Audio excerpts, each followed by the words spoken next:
જામનગરમાં ગુરુ પૂર્ણિમાના પાવન અવસરે ભાજપ સંગઠનના હોદ્દેદારો અને જનપ્રતિનિધિઓએ વિવિધ દેવસ્થાનોમાં દર્શન પૂજન કરી ગુરુ મહારાજના આશીર્વાદ મેળવ્યા હતા.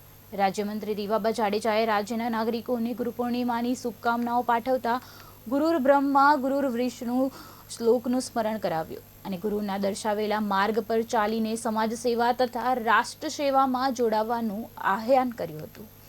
જામનગરના વિવિધ 7 જેટલા દેવસ્થાનોમાં દર્શન અને પૂજન બાદ તેમણે જણાવ્યું કે વડાપ્રધાન નરેન્દ્ર મોદીના નેતૃત્વમાં ભારત વિશ્વગુરુ બનાવવાની દિશામાં આગળ વધી રહ્યું છે. દેશનો દરેક નાગરિક પથદર્શક બની રાષ્ટ્ર નિર્માણમાં પોતાનું યોગદાન આપે તેવી પણ તેમણે પ્રાર્થના વ્યક્ત કરી હતી.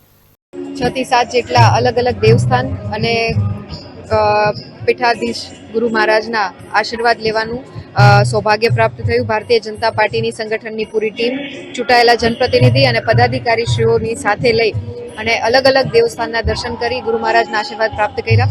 આવનારા સમયમાં ભારત જે રીતે વિશ્વગુરુ બની અને સમગ્ર વિશ્વને પદ પ્રકાશિત કરી રહ્યા છે તેવી જ રીતના હું નગરજનોને પણ વિનંતી કરું છું કે રાષ્ટ્રહિત સર્વોપરીની ભાવના સાથે આપણે બધા દેશના નાગરિક તરીકે આગળ વધીએ અને વિવિધ ક્ષેત્રોમાં ભારતનું નામ આગળ વધારીએ તેવી પ્રભુના ચરણોમાં પ્રાર્થના. પુનઃ આ ગુરુ પૂર્ણિમાના પાવન અવસરે આપ સર્વેને હૃદયપૂર્વકની શુભકામનાઓ. જામનગર શહેર ભાજપની સમગ્ર ટીમ, માનનીય મંત્રી શ્રી રીવાબા જાડેજા, શહેર ભાજપના અધ્યક્ષ બીનાબેન કોઠારી, માનનીય mayor Shri મોનિકાબેન, deputy mayor Munnabhai, standing કમિટીના ચેરમેન ધીરેનભાઈ, શહેર ભાજપના ત્રણેય મહામંત્રીશ્રીઓ, શાસક પક્ષના નેતા અમરભાઈ, સમગ્ર ટીમ આજે ગુરુ પૂર્ણિમા નિમિત્તે દરેક જગ્યાએ ગાદીપતિના ગુરુ વંદના કરવા માટે આજે અમે સાથે નીકળ્યા છીએ.